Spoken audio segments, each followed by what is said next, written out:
कोई व्यक्ति अपने बच्चे को गुरुकुल में क्यों नहीं भेजना चाहता? उनको लगता है गुरुकुल में जाने का मतलब है बरगद के पेड़ के नीचे एक सन्यासी बैठा होगा गीता लेकर के और वो पढ़ाएगा। कई प्लेटफॉर्म्स पर आप अपनी बात को रखते हैं, तो आप अपना आइडियल किसको मानते हैं? देखिए, मेरा व्यक्तिगत रूप से कोई एक व्यक्ति मेरा आइडियल नहीं है। तो नेताजी सुभाष चंद्र बोस से लेकर के छत्रपति शिवाजी, राजगुरु भगत सिंह, चंद्रशेखर आजाद, जिन्होंने क्रांति का शंखनाद किया, मैं ऐसे महापुरुषों को अपना आइडियल मानता हूँ। योग में सरकार को कुछ ना कुछ फैसले लेने चाहिए। मुझे लगता है इसी कारण से यहाँ पे योग की शिक्षा लेके लोग बाहर जा रहे हैं, स्पेशली चाइना और बहुत जगहों पे। हो सकता है कि एम्प्लॉयमेंट भी वहाँ पे ज्यादा हो, यहाँ पे कम है। नहीं, दरअसल उसमें कारण ये है कि हमने कहा ना कि हमको मॉडर्न स्पिरिचुअलिटी के साथ साथ जो मॉडर्न जो भौतिकतावाद की जर्नी है उसमें भारत को परफेक्ट होने की जरूरत है। योगा कॉन्सेप्ट चाइना का है ही नहीं, लेकिन योग की प्रासंगिकता चाइना में आज भारत से ज्यादा है। अमेरिका योग का कॉन्सेप्ट नहीं है, योग तो हमारे यहाँ से निकला है। उत्तराखंड का एक छोटा सा शहर है ऋषिकेश, जहाँ पे इतना औद्योगिकरण बढ़ चुका है, बड़े बड़े होटल्स यहाँ पर है जहाँ पे कि गलत काम हो रहे हैं और यहाँ पे लोग आते हैं अपने प्री वेडिंग के लिए। प्री वेडिंग स्पॉट बन गया है। आज स्थिति ये हो गई है कि बोला गर्लफ्रेंड को घुमाना है तो बोला ऋषिकेश लेके चलो, बोला दारू पार्टी करनी है सैटरडे संडे को तो बोला ऋषिकेश लेकर के चलो। मैंने कहा ऋषिकेश जो ऋषियों की नगरी थी वो अब गांजा की नगरी बन गई, वो दारू की नगरी बन गई है। हमारे धर्म के नाम पे जो ये विडंबनाएं फैलाई जा रही है, कोई भी आता है और साधु संत बन जाता है भगवा चोला पहन के और अपने अपने ज्ञान को दे रहा है, जो कि उस ज्ञान का मतलब समाज में सिर्फ विडंबना फैलाना है। देखिए, ये धर्म के नाम पर धार्मिक धंधा और धर्म के नाम पर अंधा अनुकरण। आज हमारे साथ जो एक खास मेहमान है वो सनातन धर्म के लिए समर्पित हैं और समाज के कार्यों में लगे हुए हैं, प्रयास कर रहे हैं। उनकी जर्नी और अनुभव से आप जान पाएंगे कि कोई एक व्यक्ति अपने मिशन से कैसे एक चीज ला सकता है। अगर आपका भी कोई मिशन है तो हमारे कमेंट बॉक्स में लिखकर जरूर बताएं। तो चलिए मिलवाते हैं आपको आज के खास गेस्ट से।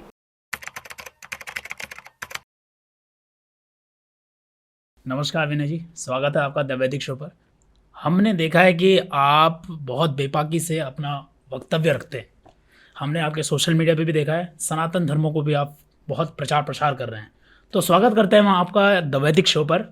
और आपको कैसा लग रहा है हमारे इस पॉडकास्ट में आकर? पहले तो बहुत बहुत आभार शशांक जी, अर्पणा जी, आप दोनों ही लोगों का। द वैदिक शो की जर्नी और मैं समझता हूँ एक अच्छा प्लेटफॉर्म है, लोगों को एक मंच देता है। तो तमाम वैदिक शो के तमाम दर्शकों का भी बहुत बहुत आभार और बहुत बहुत अभिनंदन कि आपने हमें इस प्लेटफॉर्म पर मौका दिया।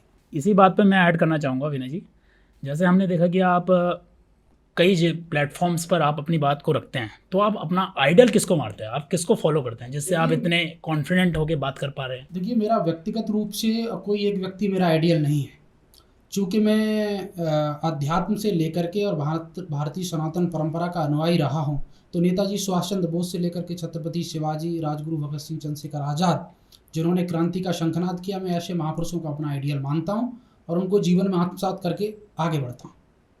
तो जैसे भी आपने अध्यात्म के बारे में बताया, क्या है अध्यात्म आपके लिए? मेरे लिए अध्यात्म की का जो दृष्टिकोण है वो जो हम दैनिक दिनचर्या में जो नित्य कर्म करते हैं उन कर्मों की कुशलता से और हम अपने ध्येय के प्रति एक पूर्ण ईमानदारी, दृढ़ इच्छा शक्ति और वर्तमान परिदृश्य में लोकतांत्रिक जो नैतिक मूल्य हैं उन पर चलते हुए राष्ट्र के लिए, अपने लिए, समाज के लिए बेहतरीन करते हैं। हमारी दृष्टि में वो अध्यात्म ही है, क्योंकि वही हमको परिपूर्ण बनाता है, वही हमको जोड़ता है और हमारे जीवन में जो कर्मों में कुशलता आती है वो अध्यात्म है। अगर हम सैद्धांतिक दृष्टि से देखें तो योगेश्वर श्री कृष्ण भगवान का आध्यात्मिक व्यक्ति थे, लेकिन भौतिक रूप से भी उनके जीवन में जो कर्मों की कुशलता थी, मतलब अध्यात्म से तात्पर्य ध्यान और समाधि की अवधारणा से नहीं है। अध्यात्म से तात्पर्य वर्तमान परिस्थितियों के साथ सामंजस्य स्थापित करके हम सोसाइटी में क्या रिवॉल्यूशन कर सकते हैं, समाज का कैसे कल्याण कर सकते हैं। मर्यादा पुरुषोत्तम श्री राम, उन्होंने भौतिक जीवन का भी बहुत अच्छे से आत्मसात किया, योगेश्वर श्री कृष्ण भगवान ने, लेकिन उनका दोनों ही दृष्टिकोण बहुत समागम रूप से बहुत परिपक्व रहे। वो जब ग्रस्त जीवन में रहे तो उन्होंने भी आध्यात्मिक दृष्टि से समाज का कल्याण किया और वैसे भी जो उनकी ध्यान साधना थी वो एक दशक के अंतराल में रही है। जैसे एक व्यक्ति, एक साधक है कोई, तो कहीं साधना करता है तो 5 साल 10 साल तब करता है, लेकिन उससे जो अर्जित करता है समाज के लिए और उसको फिर समाज में लगाता है तो वहाँ महत्वपूर्ण भूमिका हो जाती है। तो अध्यात्म से हमारा तात्पर्य है कि कर्मों में कुशलता लाते हुए समाज के कल्याण की तरफ हम आगे बढ़ें। तो आपकी अध्यात्म जर्नी कैसे स्टार्ट हुई? आपको कैसा लगा कि मुझे अध्यात्म आना चाहिए और सनातन धर्म को आगे बढ़ाना चाहिए? देखिए, मैं शुरुआत से ही हमारा झुकाव अध्यात्म और भारतीय कल्चर की तरफ रहा है। जब हम अपने प्रमाणिक धर्म ग्रंथों से जुड़े और थोड़ा उनका अनुभव लिया, उनको प्रैक्टिकल महसूस किया, गुरुकुल इत्यादि थे, तो इसमें रुचि लगातार हमारी बढ़ती गई। और फिर योग के फील्ड में थोड़ा सा अध्ययन हमने किया और कुछ गुरुओं को हमने सुना, उनकी वाणियों को सुना, तो मैंने देखा कि अध्यात्म से जुड़ने से हमारे जीवन में सरलता और सुगमता आती है। परिस्थितियों के साथ सामंजस्य स्थापित करने की कला हमारे अंदर विकसित होती है, उत्पन्न होती है, स्फुटित होती है। इस तरीके का अनुभव हमने लिए। तो मैं देखा कि अगर हम अध्यात्म को थोड़ा सा अपनाते हैं, अध्यात्म को अपनाने से तात्पर्य यह है कि थोड़ा सा योग को अपने जीवन में आत्मसात करना, प्राणायाम को आत्मसात करना। जो हमारे ग्रंथ थे, चाहे वो श्रीमद् भगवत गीता से लेकर के हमारे दर्शन हों, हमारे उपनिषद हों, हमारे पुराण हों, जो भी हो, बहुत प्रामाणिक रहे। और जब इनका हमने थोड़ा सा मूल रूप में इनका अध्ययन किया तो हमको पता चला कि वाकई में अध्यात्म से व्यक्ति क्यों जुड़ना चाहता है और अध्यात्म की पावर क्या है। तो उसने हमको और मजबूती दी, और वो मजबूती हमें इसलिए दी कि हम अपने जो हमारा जो ध्येय था, हम उस ध्येय की तरफ बहुत सकुशलता के साथ आगे बढ़े, और उसने हमें बहुत पॉजिटिव रिस्पॉन्स दिया। जैसे आपने बोला कि अध्यात्म के लिए हमारे पास बहुत सारी चीज़ें हैं जो हमको प्रेरित करती हैं कि हम अध्यात्म की तरफ आगे बढ़ें।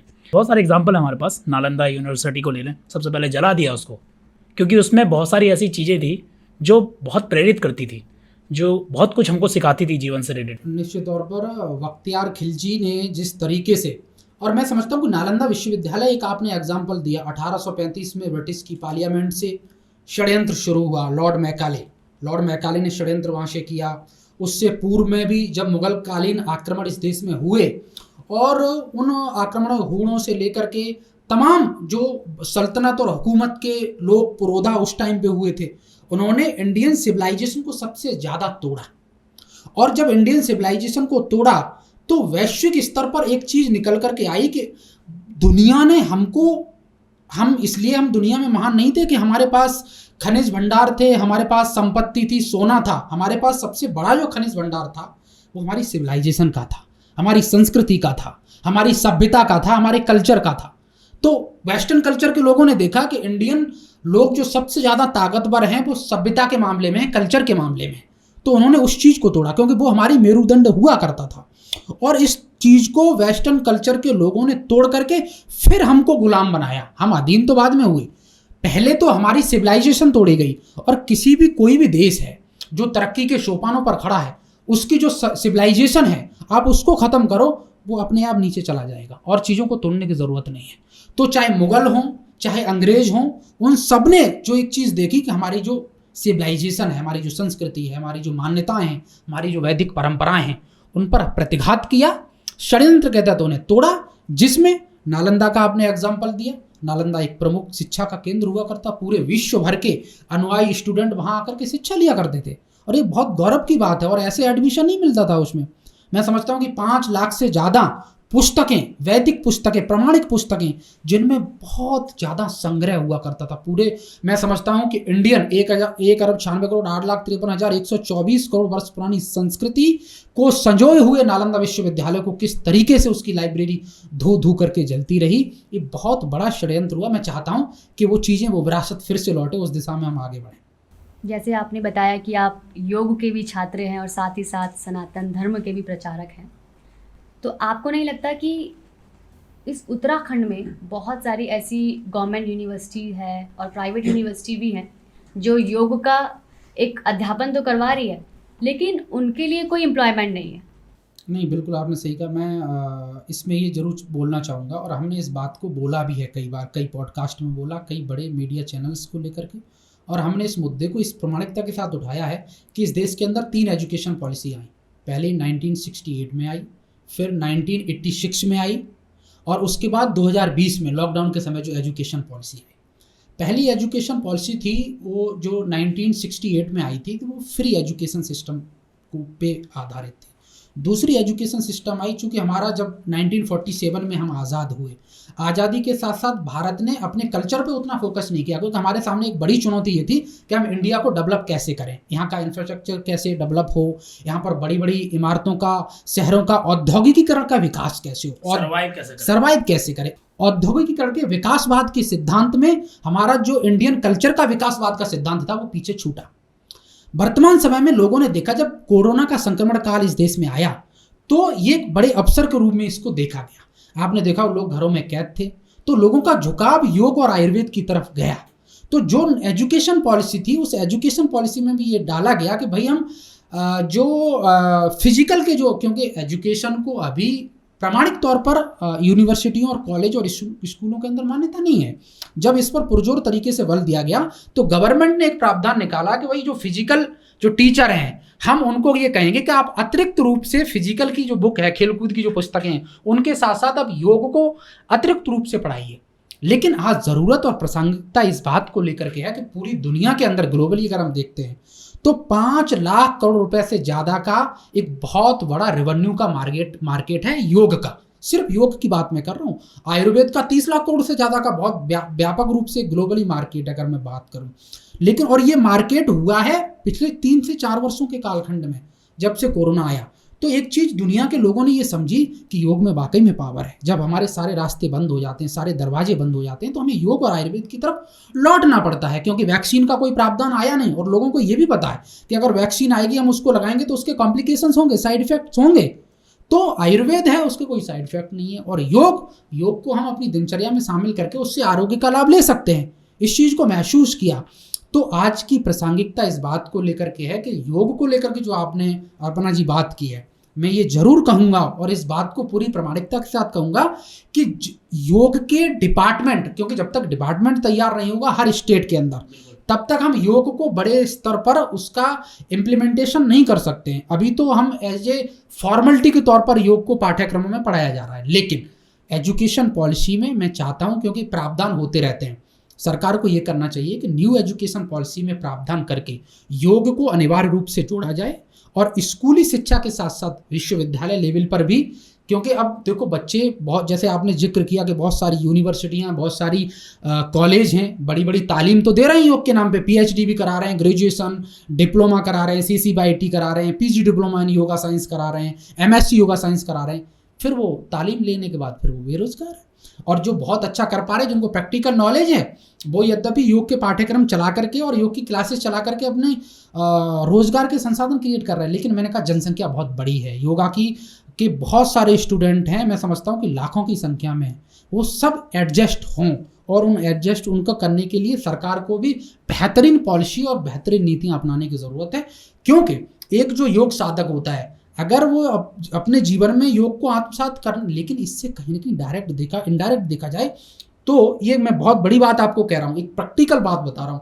एक योग साधक है, अगर दिन में सुबह वो अगर 200 लोगों को योग की शिक्षा देता है, तो पहली बात तो जो 200 लोग उससे लाभान्वित हो रहे हैं, उनका रेवेन्यू बच रहा है, उनका खर्चा बच रहा है। दूसरा, मेंटली, फिजिकली और सोशली वेल्थ उससे क्रिएट हो रही है, उससे पीस क्रिएट हो रहा है, क्योंकि योग साधक कभी भी हिंसात्मक मोड में नहीं जाएगा। तो एक बहुत बड़ी बात यह है कि दुनिया में जितने भी योग के मार्ग पर जो साधक चल रहे हैं, अपवाद के रूप में मैं नहीं कहूँगा, वहाँ देखा गया कि वो हिंसात्मक रूप से बहुत कम, मतलब हिंसा नहीं करते हैं, वो वायलेंस नहीं करते हैं। तो योग हमको बहुत प्रारूपों में लाभ दे सकता है, बशर्ते सरकार को इस पर गंभीरता दिखाने की आवश्यकता है। जैसे आपने बोला कि योग में सरकार को कुछ ना कुछ फैसले लेने चाहिए। मुझे लगता है इसी कारण से यहाँ पे योग की शिक्षा लेके लोग बाहर जा रहे हैं, बाहर इन द सेंस विदेशों का रुख कर रहे हैं, स्पेशली चाइना और बहुत जगहों पे हम देखते हैं कि यहाँ से पढ़ के लोग योग के शिक्षक वहाँ चले जाते हैं। और हो सकता है कि एम्प्लॉयमेंट भी वहाँ पे ज़्यादा हो, यहाँ पे कम है, अपॉर्चुनिटी यहाँ पे कम है। तो आई थिंक ये भी एक मुद्दा हो सकता है।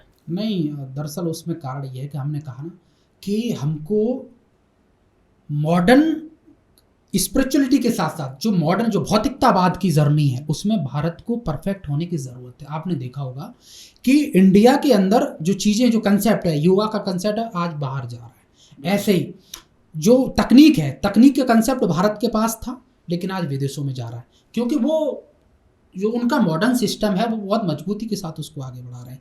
भारत को चाहिए कि ज़रूरी है कि हम नगर महानगरों को विकसित करें, बड़ी बड़ी मेट्रोपॉलिटन सिटी बनाएं, लेकिन उनके साथ साथ जो हमारी जो टेक्नोलॉजी है, जो तकनीक है, जो कहीं ना कहीं, अब बात क्या है, कोई व्यक्ति अपने बच्चे को गुरुकुल में क्यों नहीं भेजना चाहता? उनको लगता है गुरुकुल में जाने का मतलब है बरगद के पेड़ के नीचे एक सन्यासी बैठा होगा गीता लेकर के और वो पढ़ाएगा।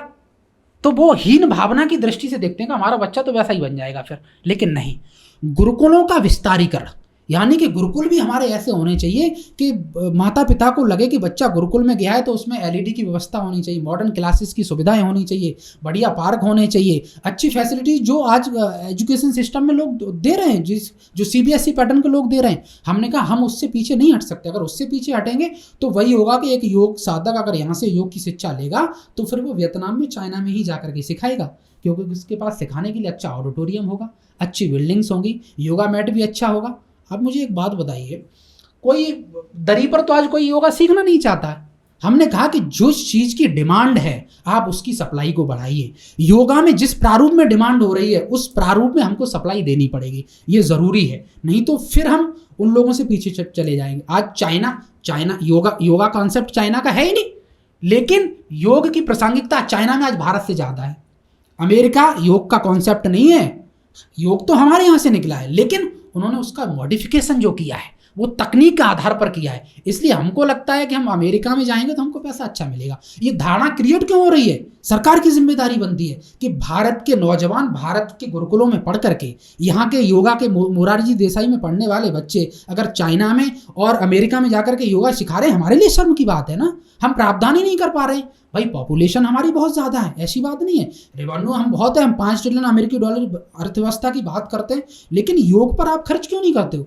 पिछले 2 सालों में 50 करोड़ रुपए से ज़्यादा सरकार ने योगा के एडवर्टाइजमेंट को लेकर के खर्च किया है, लेकिन व्यवस्था ही नहीं है, सिस्टम नहीं है, आपके पास अकेडमिक सुविधाएं नहीं है, आपके पास अच्छी तकनीकी की सुविधाएं नहीं है। आप उनको लेकर के आइए और प्रयास करिए कि योगा के पढ़ने वाले, भारत में पढ़ने वाले बच्चे भारत के विकास के लिए, भारत के लोगों को सुदृढ़ करने के लिए काम करें। आप सनातन भारत महासंघ के फाउंडर भी हैं, तो आपको नहीं लगता है कि हमारे धर्म के नाम पे जो ये विडंबनाएं फैलाई जा रही हैं, कोई भी आता है और साधु संत बन जाता है भगवा चोला पहन के और अपने अपने ज्ञान को दे रहा है, जो कि उस ज्ञान का मतलब समाज में सिर्फ विडंबना फैलाना है। तो इन सारी चुनौतियों को जो कि विडंबना फैला रहे हैं हमारे समाज में, कैसे रोका जाए?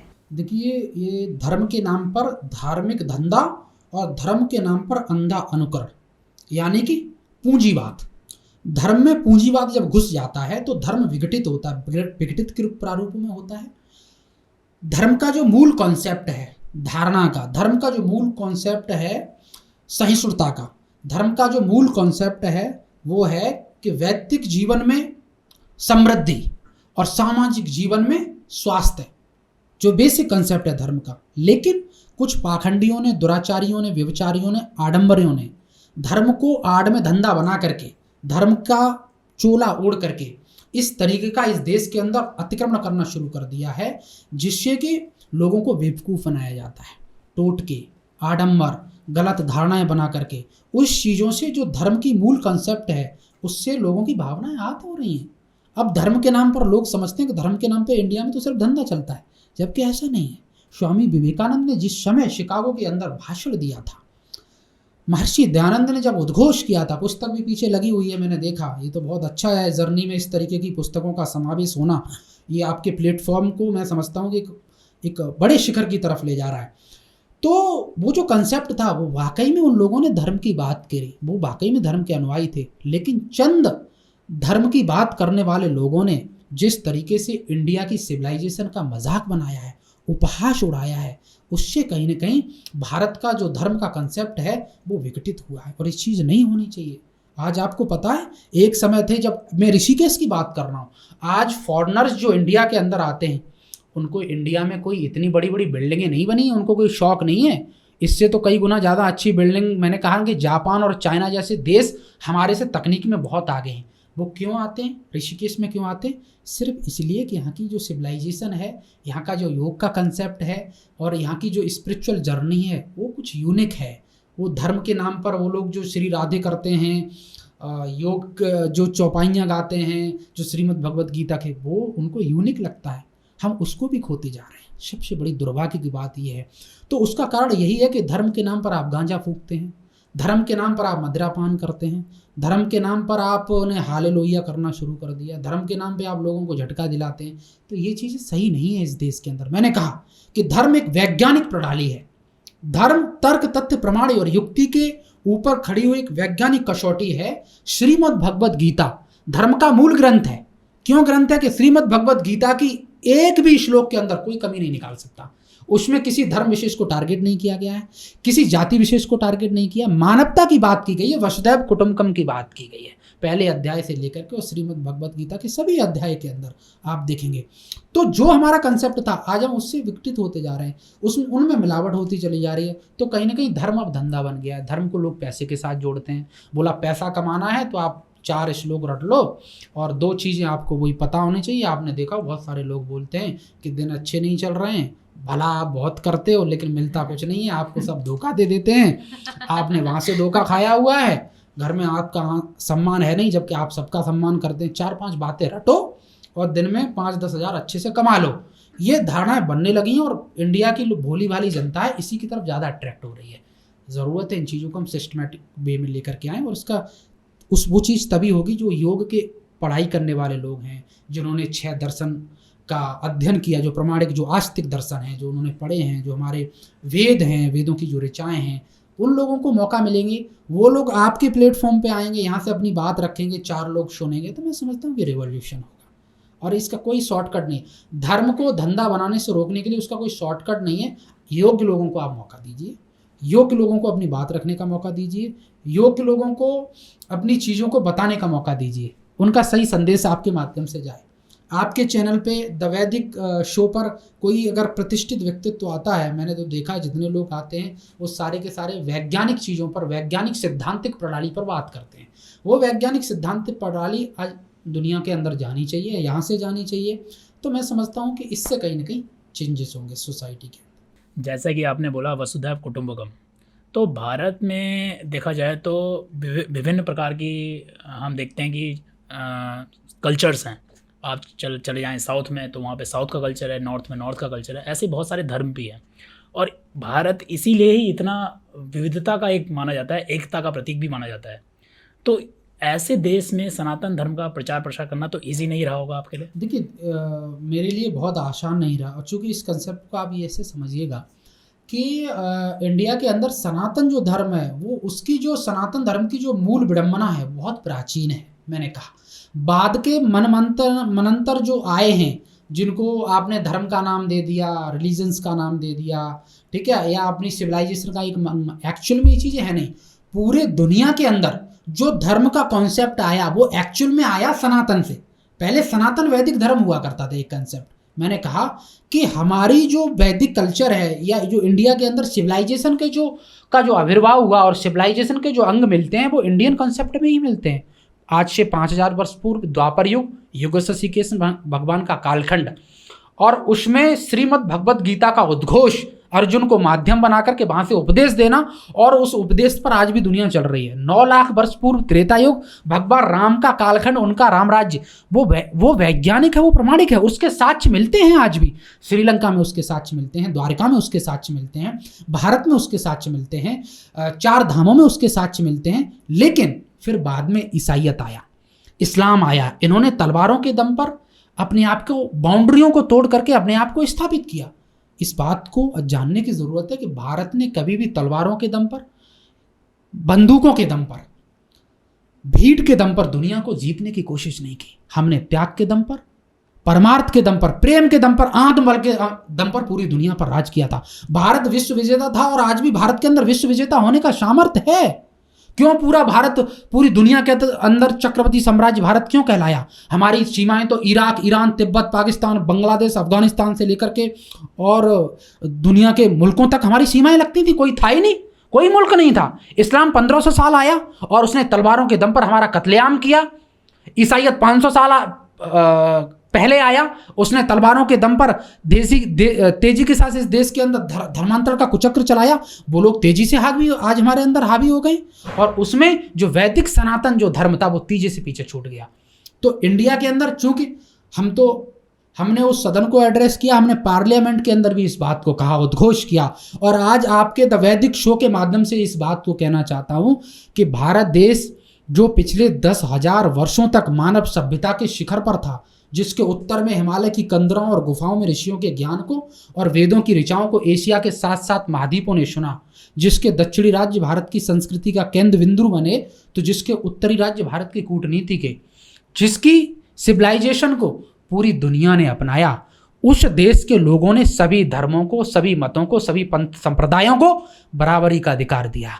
हमारा कॉन्स्टिट्यूशन की पहली लाइन ही इस बात से शुरू होती है कि हम सबको साथ लेकर के चलते हैं, हम सबको वरीयता देते हैं। तो इसलिए हम कहते हैं कि एक मुसलमान का भी स्वागत है, एक ईसाइयत का भी स्वागत है, लेकिन जो हमारा वैदिक सिद्धांत का जो कंसेप्ट है उसको आप मत मारिए, उस पर आप कुटाराघात मत करिए, उसको आप छीड़ मत करिए। इसी बात का तो वायलेंस है कि आप कहते हो कि भाई कुरान ही सर्वश्रेष्ठ है, ऐसा नहीं होता। आप कहते हो कि शरिया कानून ही सर्वश्रेष्ठ है। कोई कहता है कि आप मेरी गर्दन पर छुरी रख दीजिए, मैं भारत माता की जय के नारे नहीं बोलूँगा। कोई कहता है कि आप 2 मिनट 10 मिनट के अंदर पुलिस हटा दीजिए। कोई कहता है कि कुरान के अलावा कोई ग्रंथ नहीं है। इस तरीके की अवधारणाएं इस देश के अंदर पैदा नहीं होनी चाहिए। मैंने कहा कि हम सबको लेकर के चलते हैं, तो आप हमारा भी सम्मान कीजिए, हम सब आपका भी सम्मान करते हैं। इस कंसेप्ट के साथ हम आगे बढ़ें। विनय जी, जैसे आपने अभी बात करी कि भारत के उत्तर में जो है हिमालय है और हिमालय की गोद में ही उत्तराखंड आता है, और उसी उत्तराखंड का एक छोटा सा शहर है ऋषिकेश, जहाँ पे इतना औद्योगिकीकरण बढ़ चुका है, बड़े बड़े होटल्स यहाँ पर है जहाँ पे कि गलत काम हो रहे हैं, और यहाँ पे लोग आते हैं अपने प्री वेडिंग के लिए, प्री वेडिंग स्पॉट बन गया है। लेकिन अगर हम 20 वर्षों पहले की बात करें तो क्या होता था कि यहाँ पे लोग अध्यात्म के लिए आते थे, शांति के लिए आते थे, गंगा में जो है स्नान करने आया करते थे।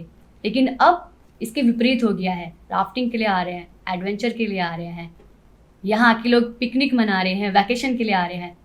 तो किस तरीके से इसकी आध्यात्मिकता को, इसकी शांति को बरकरार रखा जाए? जैसे इन्होंने बोला कि बहुत सारे लोग यहाँ पे आते हैं, पिकनिक स्पॉट बन गया है।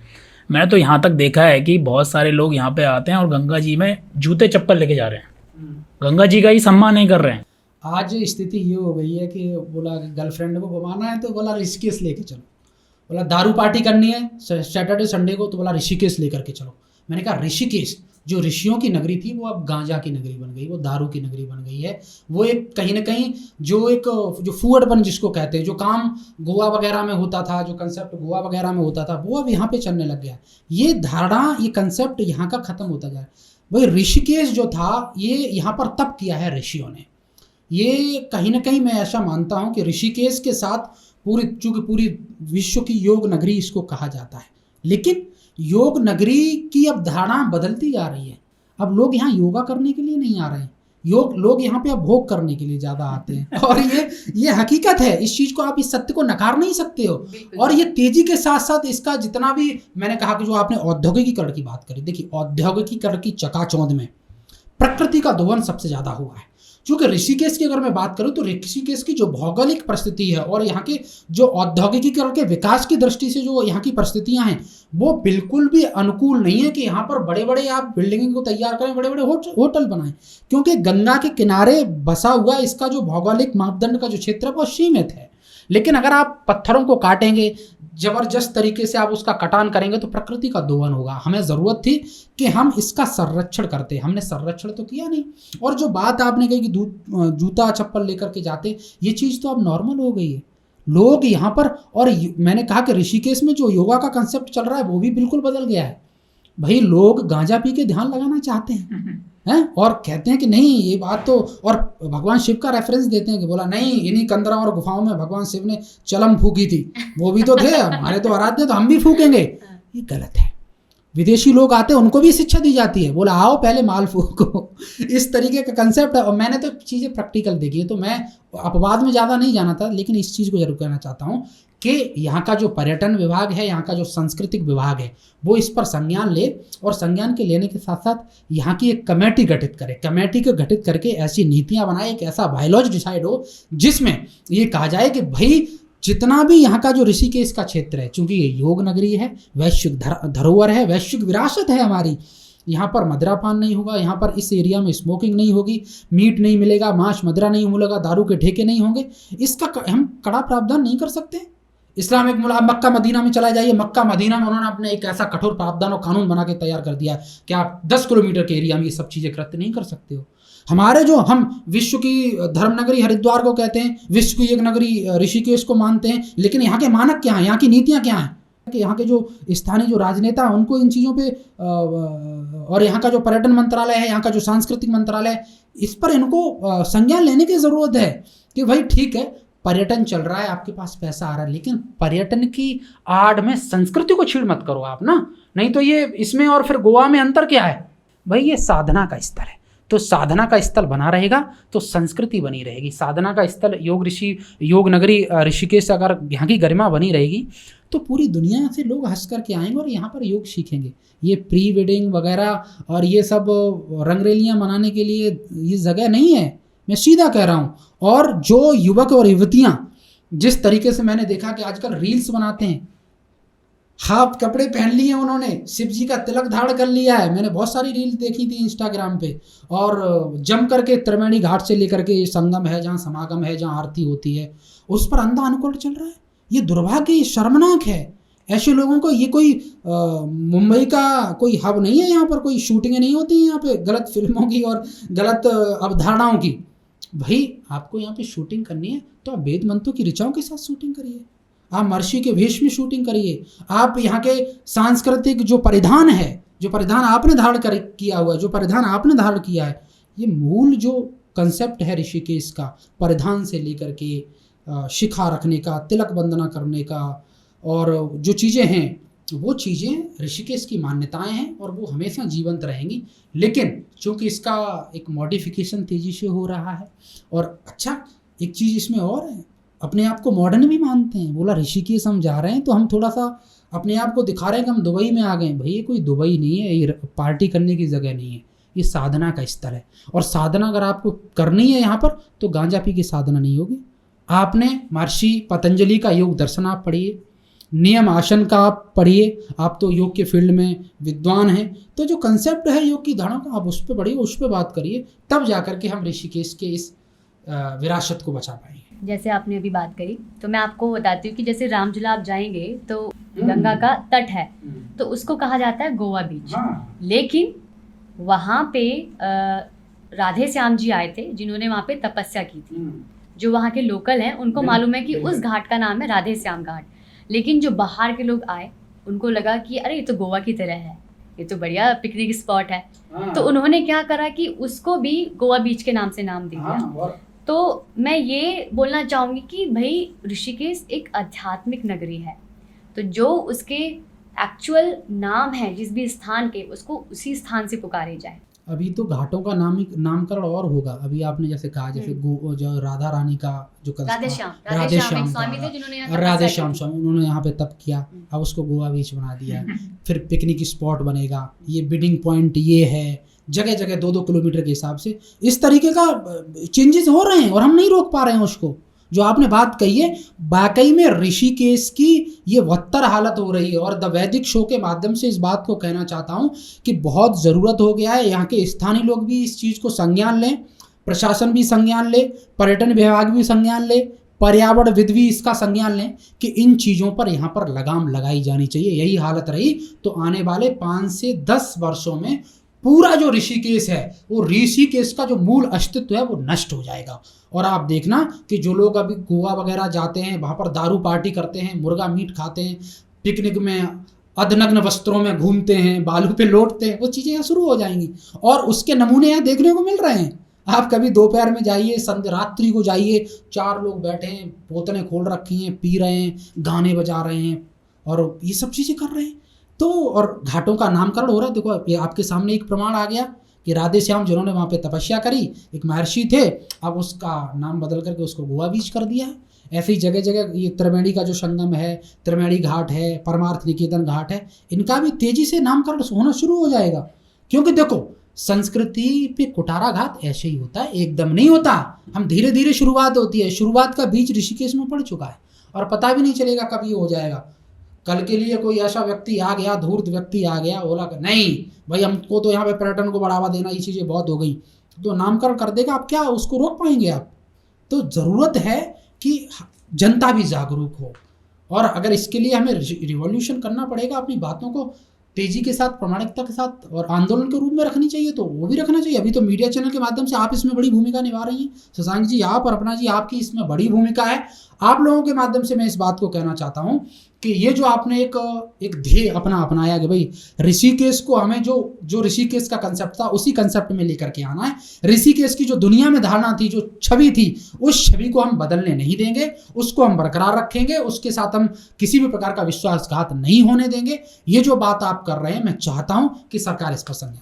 जैसे अभी आपने आंदोलन की बात करी, क्रांति की बात करी, मैं बात करूंगी जो ऋषिकेश के एक आंवला चैनल है, उन्होंने जो है एक क्रांति लेकर आने की कोशिश की थी, लेकिन आपको पता होगा कि क्या हश्र हुआ। तो उनकी क्रांति ये थी कि जिस तरीके से भी ऋषिकेश में इलीगल तरीके से मदिरा पान का व्यापार हो रहा है उसको रोका जाए।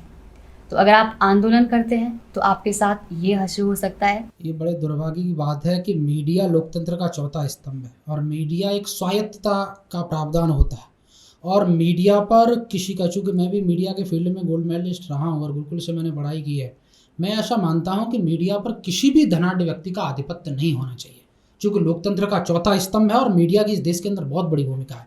और कोई भी मीडिया का व्यक्ति, चाहे डिमरी जी की बात हो या जितने भी लोग यहाँ पे देखा गया है कि जो अच्छा काम कर रहे हैं, अगर उन व्यक्तियों के साथ इस तरीके का कृत्य होता है तो ये बड़ा दुर्भाग्यपूर्ण है और इसको प्रशासन को भी इस पर सख्ती से निपटने की आवश्यकता है कि अगर गलत चीज़ों के प्रति, और मैं तो समझता हूँ कि चूँकि बात ये है कि ये लोगों की एक पूरी लाइजनिंग सेट होती है, जो ठेके खुलते हैं, ठेकों में जो चूँकि वो कमीशन पूरा बना हुआ है, निश्चित तौर पर वो कमीशन जाता है और फिर एक दो व्यक्ति जो आवाज़ उठाना चाहते हैं उनका आवाज़ को तोड़ दिया। मैं तो समझ कि उनके ऊपर जानलेवा हमला किया गया। दुर्भाग्य की बात यह है कि जानलेवा हमला और एक मीडिया के व्यक्ति को इस तरीके से टारगेट करना, और ऋषिकेश योग नगरी में ये पूरे उत्तराखंड के मीडिया के लिए, पूरे उत्तराखंड के लोगों के लिए, सात्विक लोगों के लिए बड़े दुर्भाग्य की बात है। ऐसे लोगों को तो तत्काल प्रभाव से अरेस्ट करके और उनको जेल के अंदर डालना चाहिए।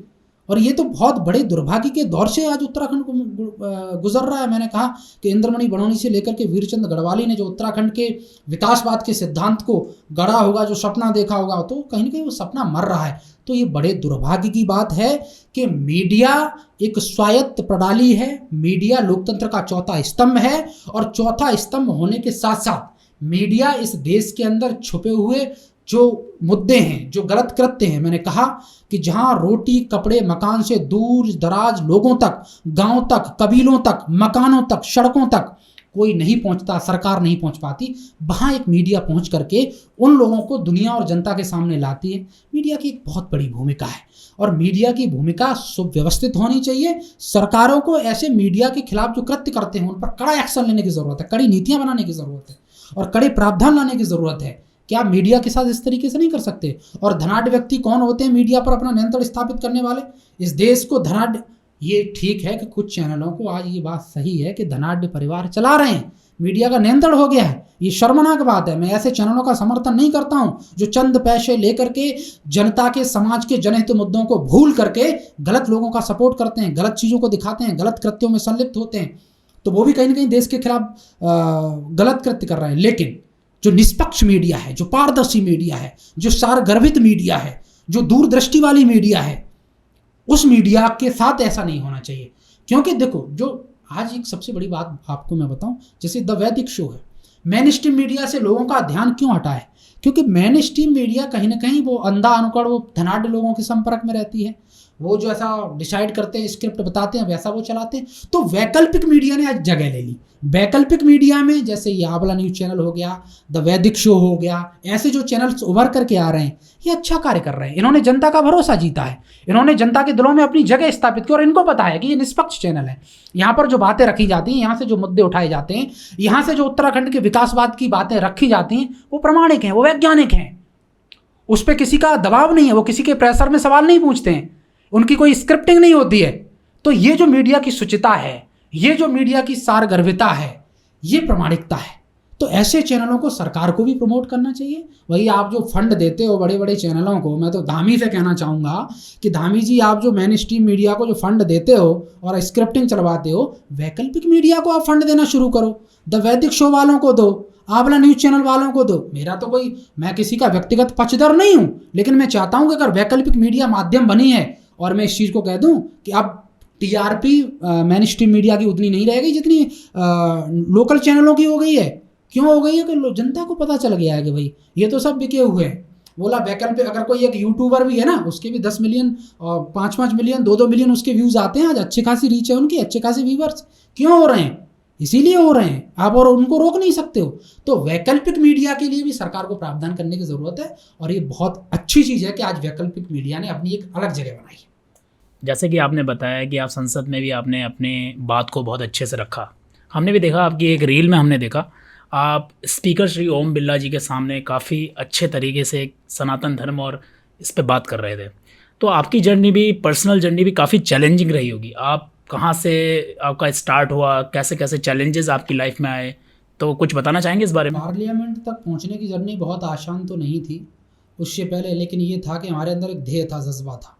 उससे पहले भी हमने कई बड़े दिल्ली के अंदर यूनाइटेड नेशन हो, चाहे और भी बड़ी संस्थाएं हों, उनको लीड किया है, अपनी बात रखी है बड़े बड़े मंचों से, इंटरनेशनल लेवल मंचों से। एशिया अफ्रीका समिट 48 देशों को रिप्रेजेंट करना हो, हमने बात को रखा।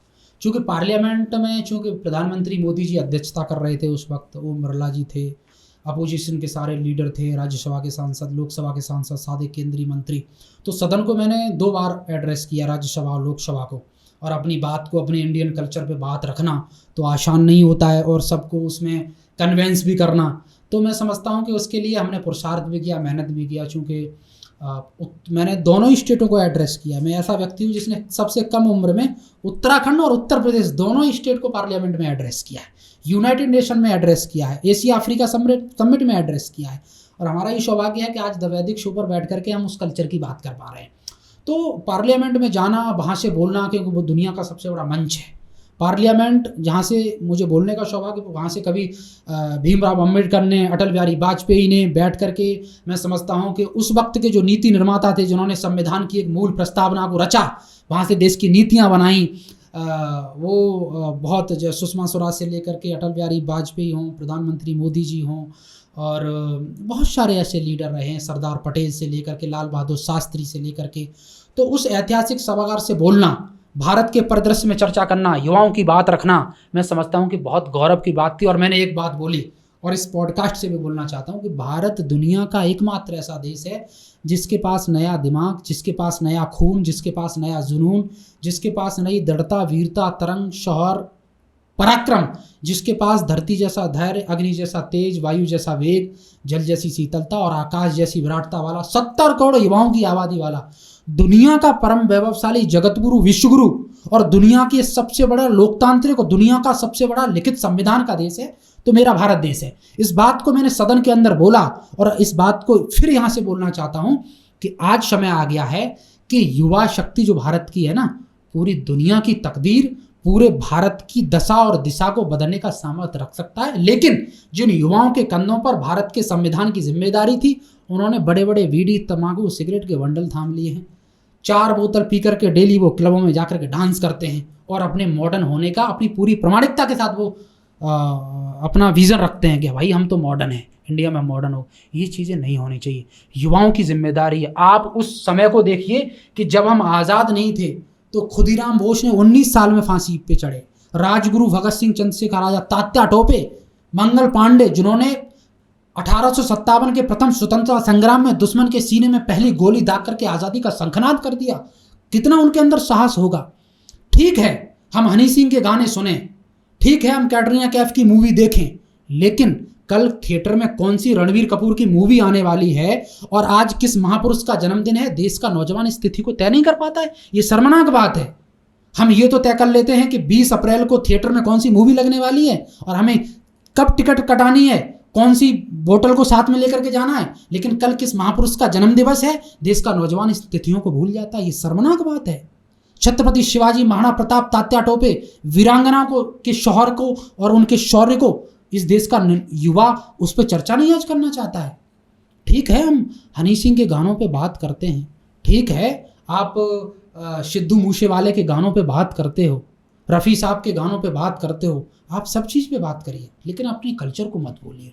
आपका जो बेसिक चीज़ें हैं, मैं चूँकि आपके चैनल के माध्यम से हम देश के तमाम, उत्तराखंड के ही नहीं पूरे देश और दुनिया के तमाम नौजवानों को और युवतियों को संदेश देना चाहते हैं कि आप रील बना रही हैं इंस्टाग्राम पे, अच्छी बात है, बहुत अच्छी बात आप बनाइए, लेकिन जो माता सीता का जो चरित्र रहा, उन्होंने जो सिद्धांत और जिन्होंने नीतियां और मानवीय मूल्य और जो मर्यादाओं का पाठ पढ़ाया, आप उसको भी बरकरार रखिए। आप इंडियन जो कल्चर है, इंडियन का जो परिधान की जो वेशभूषा है, उसको भी करिए। तो मैं समझता हूँ कि भारत की संस्कृति बढ़ेगी, युवा शक्ति आगे बढ़ेगी, और जो कहीं ना कहीं भारत टूट रहा है वो टूटने से बचेगा। विनय जी, अगर ऐसी क्रांति हमारे भारत के सारे युवाओं में हो तो शायद फिर से आज हमारा देश महान बन सकता है। नहीं, निश्चित तौर पर मैं चाहता हूँ, मेरा तो आपके चैनल के तमाम दर्शकों को भी ये संदेश है, और इस प्लेटफॉर्म से मैं एक ही बात कहना चाहता हूँ कि युवा शक्तियों, मैंने कहा कि जब तकनीक की बात आए, जब मॉडर्निटी की बात आए, जब बात आधुनिकता की आए, जब बात भौतिकता की बात आए, तो ठीक है, जीन्स पहनिए आप, और जीन्स के साथ साथ आप स्कर्ट भी पहनिए, कॉलर भी धाड़ी, आप टाई बेल्ट लगाइए, शूट पहनिए, भाई हम भी पहनते हैं, सब लोग पहनते हैं, उसके लिए कोई मनाही नहीं है, हम उसमें पीछे न रहें। लेकिन जब बात अपने कल्चर की भी आए, तो अपनी संस्कृति की बात आए, तो कोई अगर व्यक्ति खड़े होकर कह दे कि आप श्रीमद् भगवत गीता के का एक श्लोक पढ़ाइए, सुना दीजिए, तो उसमें हमारा देश का नौजवान पीछे ना हटे, संकोच ना करे, कोई तिलक लगाने में संकोच ना करे। ठीक है, हम चश्मा लगा करके घूमते हैं, हम कोई कटोरा कटिंग कराता है, कोई कटिंग, तो मुझे तो नाम नहीं पता है, बहुत सारी कटिंगें हो गई हैं इस तरीके की। मैं सही बता रहा हूँ, आप हेयर स्टाइल के मामले में आप अच्छा करिए, बहुत अच्छी बात है, लेकिन वही जब बात धोती कुर्ता के परिधान की आए, तो आपके साथ अगर आपका दोस्त बैठा हो तो आप ये ना कहें कि भाई ये प्राचीन है, ये पुरातन है, ये पुराना है, इसको हटाओ। आज हो गया ऐसा, आप कैफे में जाते हैं, आप रेस्टोरेंट में जाते हैं, आप टाई बेल्ट लगा करके, सूट बेल्ट लगा करके, आप लोफर शूज पहन करके वहां पर बैठते हो, लेकिन अगर धोती कुर्ता वाला कोई चोटी रखा करके, जनेऊ धाड़ करके बैठा है, तो आप क्या लगते हैं, मूर्ख है ये शर्म है, शर्मनाक बात है। और ऋषिकेश में ऐसे बहुत सारे ब्राह्मण बालक हैं जो अध्ययन कर रहे हैं, पढ़ रहे हैं, बेचारे अपनी आजीविका चला रहे हैं। आप उसके अवधारणाओं को तो गलत नहीं ठहरा सकते हो कि ये सिर्फ और सिर्फ रणवीर सिंह की, रणवीर कपूर की, कैटरीना कैफ की मूवी देखने वालों का ही भारत तो नहीं है ना, या कि इसको, इस देश को कोई बॉलीवुड को मैंने नाम इसलिए लिया कि बॉलीवुड ने सबसे ज़्यादा इस देश के नौजवानों को बिगाड़ा है। बॉलीवुड में जो धारावाहिक, जो मूवियाँ बन रही हैं, वो क्या है, मेरी तो समझ में नहीं आता है। क्या मूवियाँ बनी थी अभी एक बीच में, कोई मूवी आई थी, बॉबी देओल था, एनिमल मूवी, और कैसा खुमार चढ़ा है एनिमल मूवी में, वो पैसे का रुतबा दिखाता है, और फिर वो उसमें अपने बाप को लेकर के, वो जो पूरा कंसेप्ट था, वो थ्योरी थी, मैंने तो उस पर पढ़ा था, मैंने एक आर्टिकल भी लिखा था।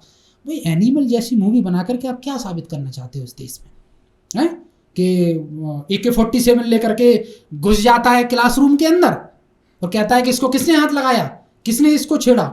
इस तरीके की चीज़ें को आप प्रमोट कर रहे हो, और फिर जो देश का नौजवान है रात को थिएटर में मूवी देखता है, सुबह फिर अपना वैसा ही कंसेप्ट और विचारधारा बनाता है कि भाई ऐसा कर सकते तो ऐसा भी हो सकता है, वो फॉर्मूले अपनाता है, और ये चीज़ें हो रही हैं। फिर इससे हिंसा होती है, बलात्कार की घटनाएं बढ़ती हैं। इस देश के अंदर बलात्कार की घटनाएं जिस तरीके से हो रही हैं, उनमें बहुत बड़ा रोल है, हमारी जो मूवी हैं उनका बहुत बड़ा रोल है, हमारी सीरीज़ का, वेब सीरीज़ का।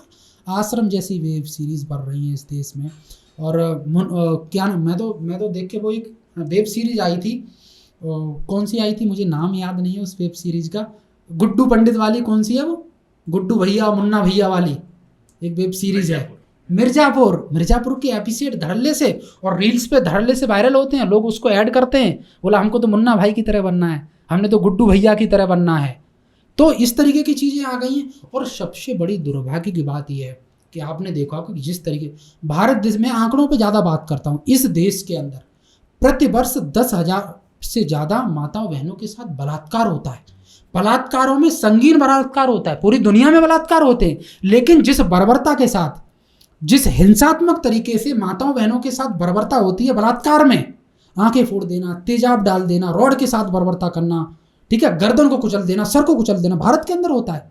उसकी अपेक्षा जो आरोपी होता है उसमें कोई प्रावधान नहीं है। कानून हमारा इतना लचर हो गया है कि सरेआम खुलेआम सड़कों पर बलात्कार हो रहे हैं और हम दुहाई देते हैं, और फिर लंबी फाइलें, 5-10 साल निर्भया को फांसी देने में हमें 1 दशक का समय लग जाता है।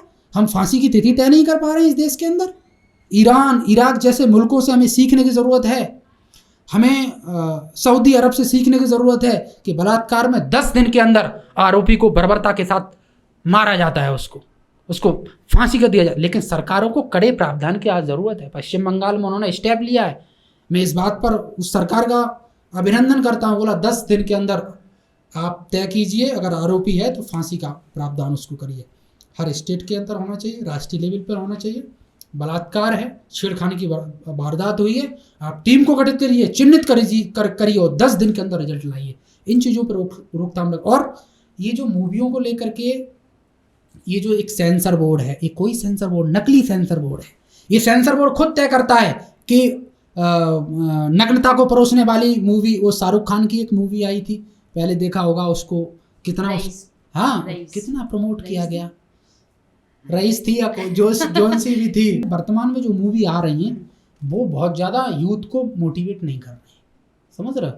उसमें गर्लफ्रेंड बॉयफ्रेंड इश्कबाजी कैसे करते हैं, लड़कियों को कैसे पटाया जाता है, कैसे चक्कर चलाया जाता है, कैसे उनके पीछे घूमा जाता है, अपना रुतबा कैसे झाड़ते हैं, KGF पे कैसे चलना है, ठीक है, कैसे लड़कियों को इम्प्रेस कर, इस तरीके के सीरियल। और जो सीरियल चल रहे हैं, पहले भाई ठीक है, भादों की अग्नि परीक्षा में जलती नागिन, सपने सुहाने लड़कपन से लेकर के, और कैसे तारक मेहता का उल्टा चश्मा में तो ठीक था, हंसी मजाक का था और भी, लेकिन बहुत सारे ऐसे चल रहे हैं उनमें पारिवारिक विघटन ही दिखाया जाता है। 24 सास बहू को मार रही है, बहू सास को मार रही है, अफेयर इसका उसके साथ है, वो उससे लड़ाई कर लेता है, वो उससे तलाक ले लेता है। और घर की गृहिणी महिलाएं, लड़कियां देख रही हैं, प्रभावित हो रही हैं, शाम को देखती हैं बैठ कर के, सुबह उसको अप्लाई करती हैं कि आज इस सीरियल में बहू ने ये किया है, आज मुझे सास को कैसे ट्रीट करना है, वो बहुत तय कर, वो ट्रीट करती है, हमें कैसे बात करनी है, कैसे भाई ससुर के सामने लाज करनी है, पर्दा करना है कि नहीं करना है, सीरियल सिखा रहे हैं हमको। मैं चाहता हूँ कि इन चीज़ों में भी अच्छी चीज़ें लाई जाएं, हम उन चीज़ों से प्रेरित हों, मोटिवेट हो। हमने चूँकि रैंडमली इस कंसेप्ट को इसलिए जोड़ा है कि ज़रूरत है आज इन चीज़ों से भी हम मोटिवेट हो, क्योंकि गंदगी जितनी दिमाग में जाएगी हम वैसा ही करेंगे। जैसा विचार होगा समाज भी वैसा ही होगा। विचार पहले आता है, समाज बाद में बनता है। अच्छे विचार होंगे तो अच्छे समाज का निर्माण होगा, गलत विचार होंगे तो गलत समाज का निर्माण होगा, और दूसरी कोई विचारधारा है ही नहीं। बिल्कुल बिल्कुल। तो हमारी भी यही क्रांति है कि हमारी जो वैदिक सभ्यता है, जो कि हम भूल चुके हैं और हम जा रहे हैं पश्चिमी देशों की तरफ, उसको दोबारा से अपने देश में हर एक बच्चे तक, हर घर तक, हर जन तक उसको पहुंचाने का प्रयास करते रहें। बहुत बहुत धन्यवाद विनय जी, आपने बहुत ही सरल शब्दों में हमारे दर्शकों को समझाया किस तरीके से हमें आज सनातन धर्म को अपनाने की ज़रूरत है, जो हम भूल चुके हैं, फिर से किस तरह उसी पथ पे चलने की ज़रूरत है। बहुत बहुत धन्यवाद। बहुत बहुत आभार आप सभी का। आज का ये पॉडकास्ट आपको कैसा लगा कमेंट बॉक्स में लिखकर जरूर बताएं, और आपके मन में कितनी क्रांति जागी इस पॉडकास्ट को देखने के बाद, सनातन धर्म की ओर आप कितना जागरूक हो पाए, जरूर लिख के बताएं। अगर आपने द वैदिक शो को अभी तक सब्सक्राइब नहीं किया तो सब्सक्राइब कर लीजिए and press the bell icon, ताकि आप हमसे जुड़े रहें और इस तरह की कंटेंट को देखते रहें। अगर अभी तक आपने हमारा इंस्टाग्राम पेज फॉलो नहीं किया है, जल्दी से फॉलो कर लीजिए, ताकि आपको बड़ी बड़ी वीडियो का शॉर्ट वर्जन मिलता रहे। धन्यवाद।